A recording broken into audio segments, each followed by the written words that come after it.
अस्सलाम स्टूडेंट्स, आज जो मैंने पेपर डिस्कस करना है वो इस्लामियात का है और इसमें जो क्वेश्चन नंबर 3 है कुरानी आयत का तर्जुमा तशरीह, इस पर मैं ज़रा डिटेल से डिस्कस करूँगी कि आपने इसको कैसे अटैम्प्ट करना है। कुरानी आयत का तर्जुमा तशरीह में इसमें 2 कुरानी आयत आती हैं, मतलब 2 कुरानी आयत आपने अटैम्प्ट करनी होती हैं आउट ऑफ 4।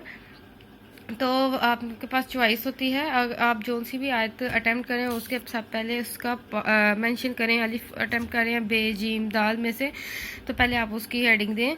सबसे पहले तो कुरानी आयत का तर्जुमा तशरीह की हेडिंग दें, उसके बाद अलिफ यानी जो भी आपने पार्ट अटैम्प्ट करना है उसको मेंशन करें।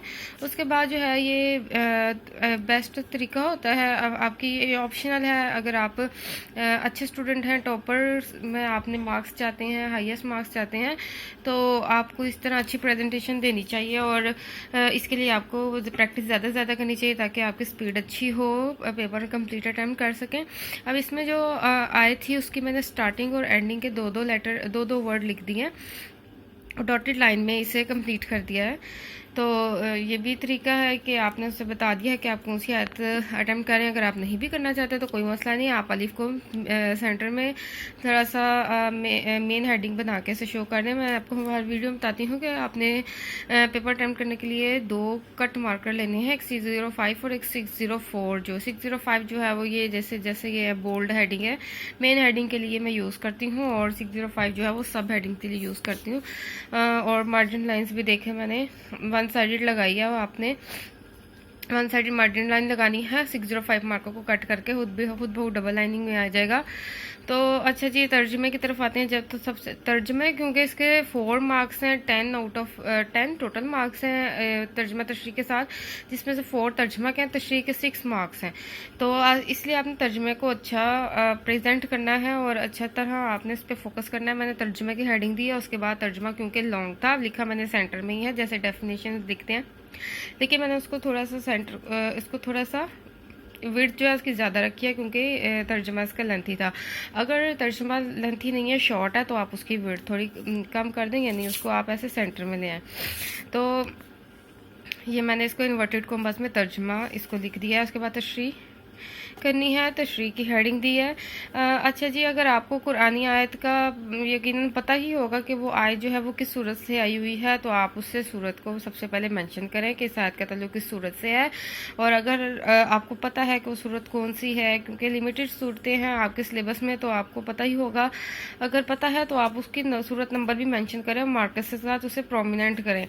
तो ये बेस्ट तरीका है, इससे एग्जामिनर को पता होगा कि आपको कंप्लीट आइडिया है कि ये आयत किस सूरत से है और इसकी आयत नंबर क्या है। उसके बाद आप उस सूरत का जो है वो बताएं कि सूरत के क्या ख्वाहिश है कि इस या फिर इस आयत के लिहाज से बता दें कि इस आयत में जो बताया हुआ है, जैसा सूरत अज़ाब में नबी करीम सल्लल्लाहु अलैहि वसल्लम की तज़ीम के बारे में बताया हुआ है, तो उस लिहाज से मैंने यहाँ पे लिख दिया है। उसके बेशतर मज़ामीन में नबी करीम सल्लल्लाहु अलैहि वसल्लम के तज़ीम के बारे में बताया। ठीक है, ये मैंने इसका इंट्रो दे दिया। उसके बाद फिर आप जो तशरीह जो है इस टॉपिक के लिए, इस तर्जुमे के लिहाज से उसकी तशरीह कर दें। अब ये देखें, मैंने इसकी तशरीह की है क्योंकि 6 मार्क्स की है, तो मैंने उसको उतना लेंथी नहीं किया। यहाँ से मैंने किया और यहाँ पे जाके इसे कंप्लीट कर दिया है। अब देखने में लग रहा है कि मैंने इसको 3 पेजेस कवर किए हैं, तशरीह काफ़ी लेंथी है, लेकिन अगर आप और से देखें तो मैंने तशरीह कम किया, उसमें मैंने रेफरेंसेस ज़्यादा दिए हैं जिससे तशरीह लेंथी लग रही है।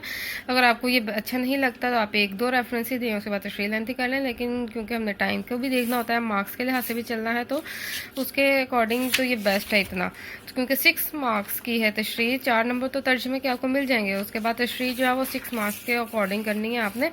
अगर आपको इतने रेफरेंसेस नहीं आते हैं तो आप जो है वो तशरीह लेंथी भी लेके जा सकते हैं।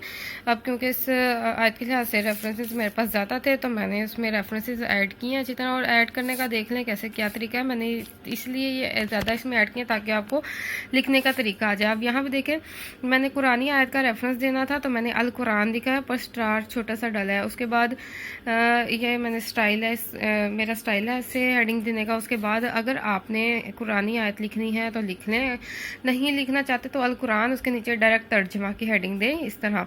इसकी मैंने ज़रा लेंथ ज़्यादा रखी है इन लाइनिंग की, इसकी लेंथ थोड़ी सी कम रखी है क्योंकि ये सब हेडिंग में जाएगा।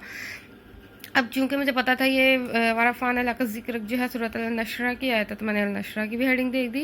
ये उनके लिए बता रही हूँ जो बच्चे टॉप करना चाहते हैं, अच्छे से अच्छे मार्क्स स्कोर करना चाहते हैं, जो सिर्फ पास नहीं बल्कि बेस्ट मार्क्स चाहते हैं, उनके लिए मैं ऐसी चीज़ें बताती हूँ ताकि वो अच्छे से अच्छे मार्क्स ले सकें। उसके बाद जो है तर्जुमा मैंने लिखा है वो इन्वर्टेड कॉमा में। उसके बाद फिर मैंने तशरीह स्टार्ट कर दी है।